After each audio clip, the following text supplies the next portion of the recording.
Prior to the breakdown that I experienced in 2006, my only personal experience of mental ill health was through my work as a police officer. Under the Mental Health Act passed in 1983, a police officer can detain anyone who presents through mental health a significant risk to themselves or another. I am now stood outside Birmingham City's Council House. 2013 was an important year in terms of legislation in relation to mental health across the UK. On the 14th of June 2013 there was a debate in the House of Commons called by Nicky Morgan, the MP for Loughborough, about mental health provision across the UK, and that debate contained some very interesting facts and figures.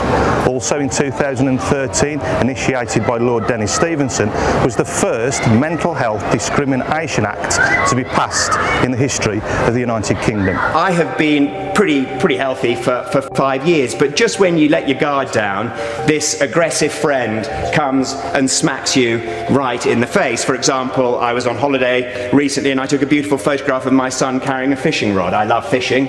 Honourable members may know that. There was my beautiful son carrying a fishing rod. I was glowing with pride. Then the voice starts, if you don't get rid of that photograph, your child will die.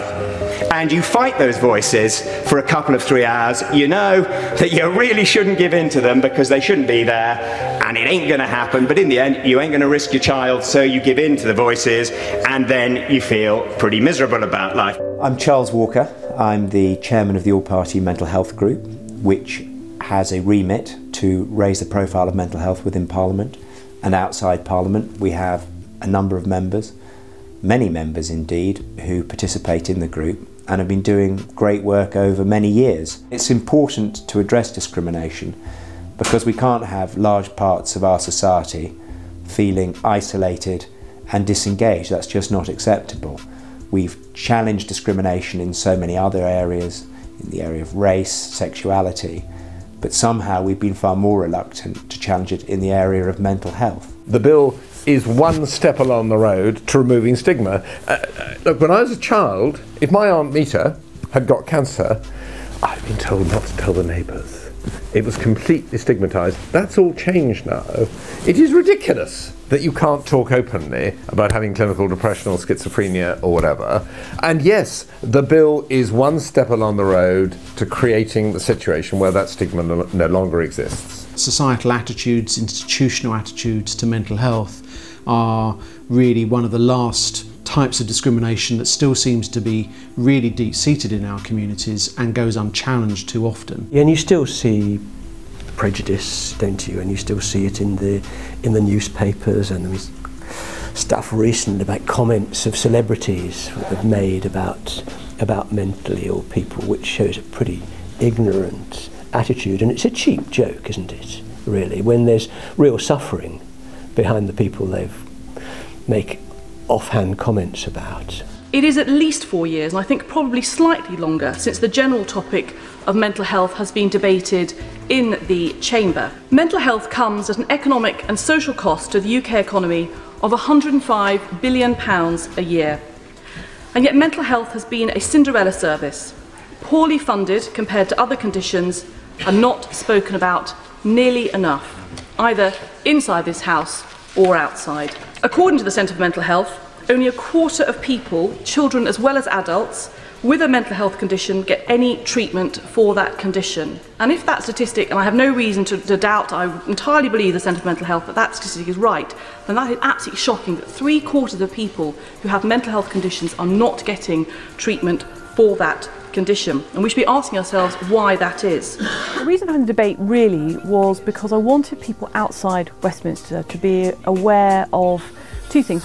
One is to see the House of Commons discussing mental health and to giving it a proper amount of time.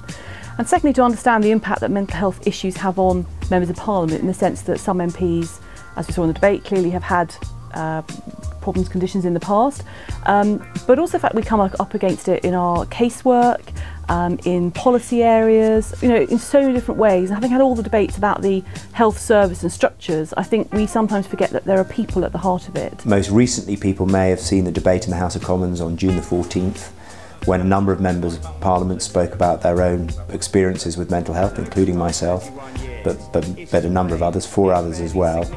And that was very favourably reported by the media, which was extremely encouraging, because I think many people in many walks of life feel very reluctant to talk about mental health and perhaps their own experiences in case it's used against them or they're discriminated against. Parliament has, I think, played quite an important role in the last year alone to start to really overturn some of the misconceptions about mental health. And we had a truly, I think, historic debate in Parliament earlier this year where a number of MPs talked very personally about their own experience of postnatal depression, of compulsive disorders, of depression. I've spoken to a lot of people with mental health, and just that in itself, you know, just that word mental health has stopped them doing so many things, you know, just because of that tiny little 2 words. And you know, just people going for job applications and stuff like that, they see the word mental health and they back away from it, you know, because it comes with a load of other stuff. And like I say, this discrimination is pretty bad. While there is discrimination out there, I think there's a real determination amongst politicians and many commentators to start addressing that discrimination. And I'm very encouraged by the mental health discrimination bill going through Parliament at the moment, that is being taken through by Gavin Barwell, Conservative Member of Parliament, but with all party support, that will end discriminations in the area of jury service, sitting on company boards and being a Member of Parliament. Because right now, if you have a mental health problem, you can be discriminated against. The law allows you to be discriminated against, and that sends out a very negative message, and we need to put an end to that. People are really reluctant to talk about when they've been sufferers or they've got members of their family who've had experiences. I think people always worry, you know, I know from family experience, do you put something on your CV? Do you tell an employer that you have suffered or had problems, or that you're a carer? And so I think it was important. We had a number of members of Parliament who said, you know, I have had issues in the past, or I'm still dealing with them. And given all the emails I got afterwards and letters, people said it was really encouraging and refreshing to see members of Parliament able to stand up and talk about their own personal experiences. And I just hope that's given some people some confidence to go out and perhaps be honest and to seek help and treatment if they need it.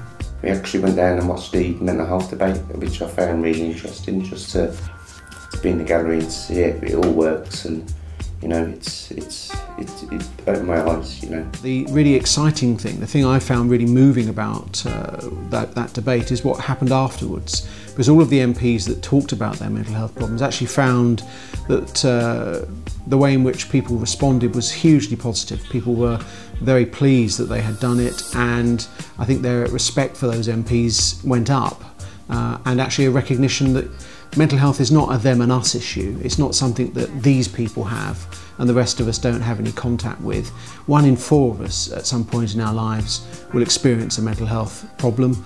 This is not about them and us, it's about all of us. The All Party Group, as I've said, is made up of a number of members of Parliament, some with an interest in mental health, a compassionate interest, and some of us have actually experienced mental health problems.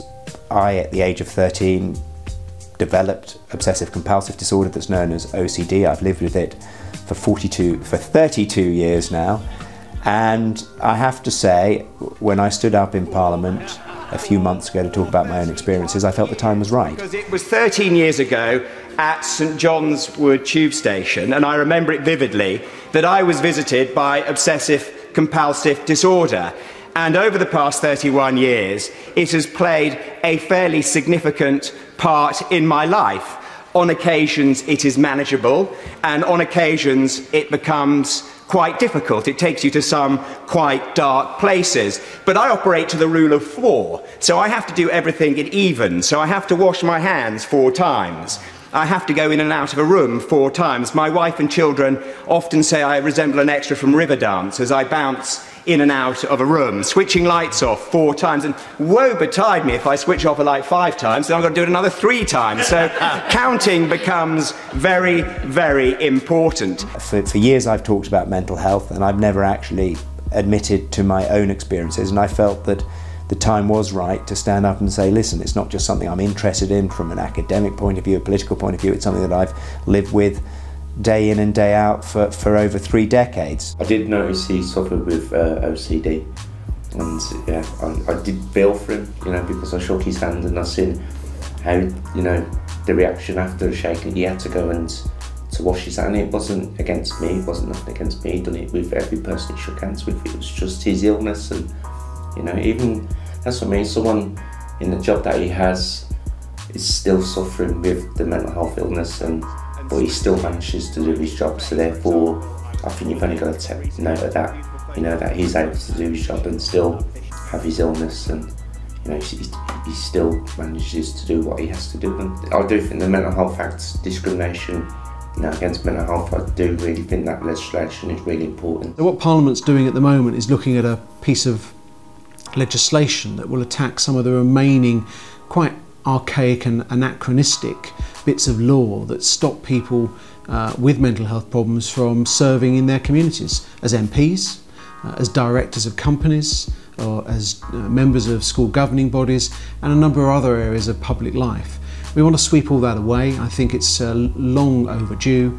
That legislation's got all party support. The government came out very early when I was minister to commit to supporting the bill, so it should get on the statute book this year, and another nail will be put in the coffin of stigma in this country. Lord Stevenson was not about himself. He suffers with, you know, some mental health issues, and even he's been discriminated against. I suffer from so-called endogenous depression. That is depression for which there's no obvious external cause. It is, by the way, the worst illness I've ever had, much worse than breaking my leg in 10 places, which I did once. Although I have to say, objectively speaking, I'm a light sufferer. However, that brought me into the world of mental health and led me to understand the extraordinary discrimination that in our society we've tackled age, sexual orientation, gender, disability, you name it. But I was completely unaware that, for example, the default Articles of Association for companies have a discriminatory clause against people who suffer from mental health. Ditto school governors. Ditto MPs who've been sectioned automatically have to stand down, whatever happens. And the most shocking of all, that if you tick the form saying you've had mental health problems, when you're summoned for jury service, you get off jury service, by the way, but you're automatically disqualified. And that is ridiculous, because only, I think, 2% of us tick it, and the correct figure, well, no one quite knows, but it's certainly a lot more than 2%. So basically I discovered all this and thought, this is ridiculous. We've got rid of age, gender, you name it, race, ethnic origin, discrimination. We should get rid of this one. So that's the background. I was very lucky, I am very lucky, I have the support of a loving family, but a lot of people out there don't. I have a rewarding job, a lot of people out there don't.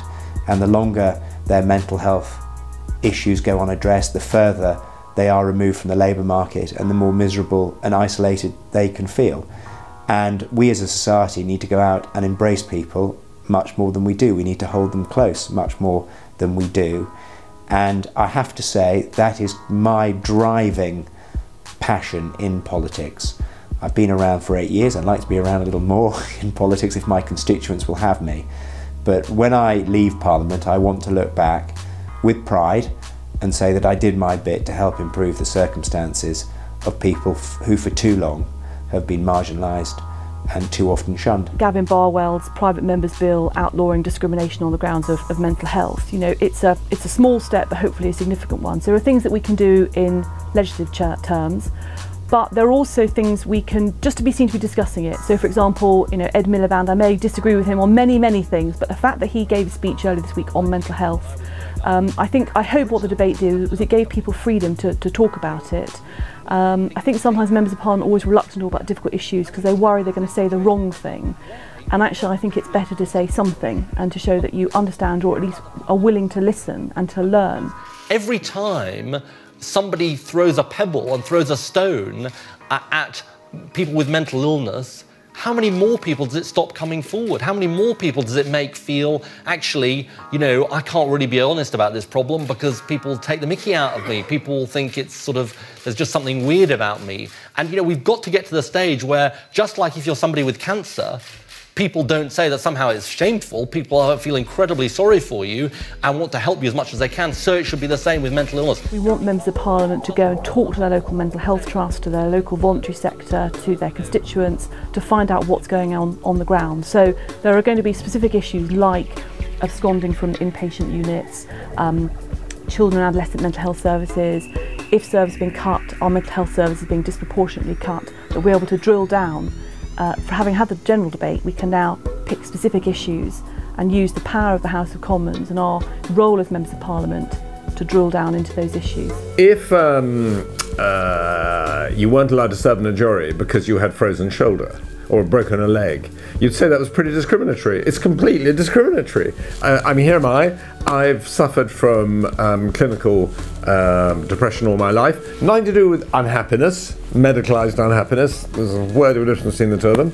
I haven't done badly in life. You know, the idea that I'd have been stopped from doing things because I suffer from a perfectly normal bog standard illness is ridiculous. People complain about political correctness, but I think it was David Cameron, God help me, I'm quoting David Cameron, said about his handicapped son, didn't he? That, well, it's all very well, political correctness goes too far, but it maybe stops people jeering at my son, and there's a kind of truth in that, isn't there? The Private Members Bill, Gavin Barwell's Private Members Bill, has got cross-party support. And I think we saw this week, for example, the Secretary of State for Health, Jeremy Hunt, had to bring in urgent legislation to do with sectioning of mental health patients. Again, that got cross-party support. And I think that is important, that there is cross-party support. And the work of the All-Party Parliamentary Group on Mental Health is cross-party. It's both members of the House of Commons, members of the House of Lords. We bring in experts from outside, and it's all about educating. She was down to earth, you know, she was totally everything we approached her with our views to, you know, can you possibly try and mention this in the House of Commons, and, you know, mention that. And she was so, no, I'm not going to do this and that. She was so, if I can mention it, we will, and if we can raise that point, we will. And she was so, you know, she's brilliant to work with, and we still have contact with her, and she's still doing some great work, and we're still trying to push this second bill of Mental Health Act through to Parliament, and, you know, so excellent. Because if we don't start to talk about mental health and encourage in this place and encourage others to talk about it, how can we expect to to enable people to confront their problems? Government's approach, certainly since the coalition came into office in May of 2010, has been to develop an approach to mental health which is attempting to establish a parity of esteem between physical and mental health. And in February of 2011 we published a mental health strategy called No Health Without Mental Health, which I think says very clearly in that title what we're trying to do. We're recognising the interdependencies between physical health and mental health, that if you have a physical health problem, particularly a long-term health problem, that can lead to mental health problems as well, and vice versa. And we want to make sure that going forward there is much closer working across physical and mental health services, that these are not two sort of separate silos that are working independently of one another, because actually by doing that they're costing more to run and they're delivering poorer outcomes for people than they could. People with mental health problems need that practical support in order to stay independent as much as possible. Previously, before the welfare reforms, we used to see 50 people per quarter. Since the welfare reforms have kicked in, we now see 150 per quarter. So they've trebled since the reforms. I think there needs to be a structured way of encouraging people back into work. And sometimes you do need that little bit of pressure to go back into work. In our recent stats, of the 150 referrals we received last quarter, only one person was working. The rest were all on benefits, and I think that tells a big story, the picture with people with mental health problems. Unlike 30-40 years ago, there isn't even an asylum to fall back on. I don't know whether you heard that there was a report, now I think it was by Rethink this week. I heard that the chairman of the committee, Robin Murray, I've only heard it on the radio, but he was you know, talking about this and the dangers of under-resourced and poor environments on admission wards now, you know, things gone backwards, of the danger of losing things like early intervention teams, then being diluted, and of the problem that a few people because of lack of community resource, getting stuck on sort of high security long stay wards, kind of because, oh, there isn't this facility in the community, so leave them there, which doesn't do them any good at all, you know. And I've seen that happening myself, actually. No. You know, there is a worry, I think. No, I think CRB is an infringement on a person's civil liberties on the basis that here are people that have been ill, never had convictions, and been recorded as doing something criminal, which is not, you know, in a legal court, it's not criminal. It's just the local sergeant or top chief of police in the area writing up or reading some notes on a computer that the police have logged about somebody that incidentally had mental health.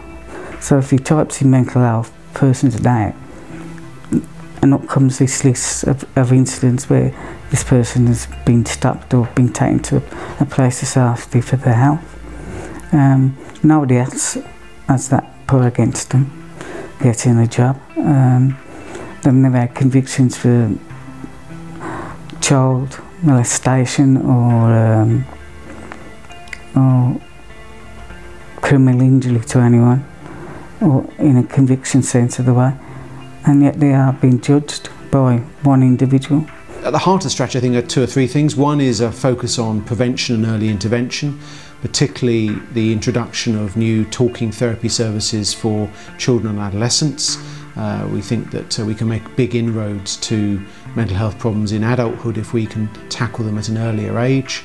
Also the fact that we need to have a focus on recovery, and that's not necessarily a full sort of clinical recovery, but recognising that people for themselves can have a sense of when they are in a state to be able to get back into living their lives the way they want to and are more in control. I think it is fundamental that we all begin to talk as a community, and we talk within our own homes about these issues, because that's ultimately where we're going wrong. Psychological research shows that we all struggle, we all experience distress, we all have bereavement, loss, trauma.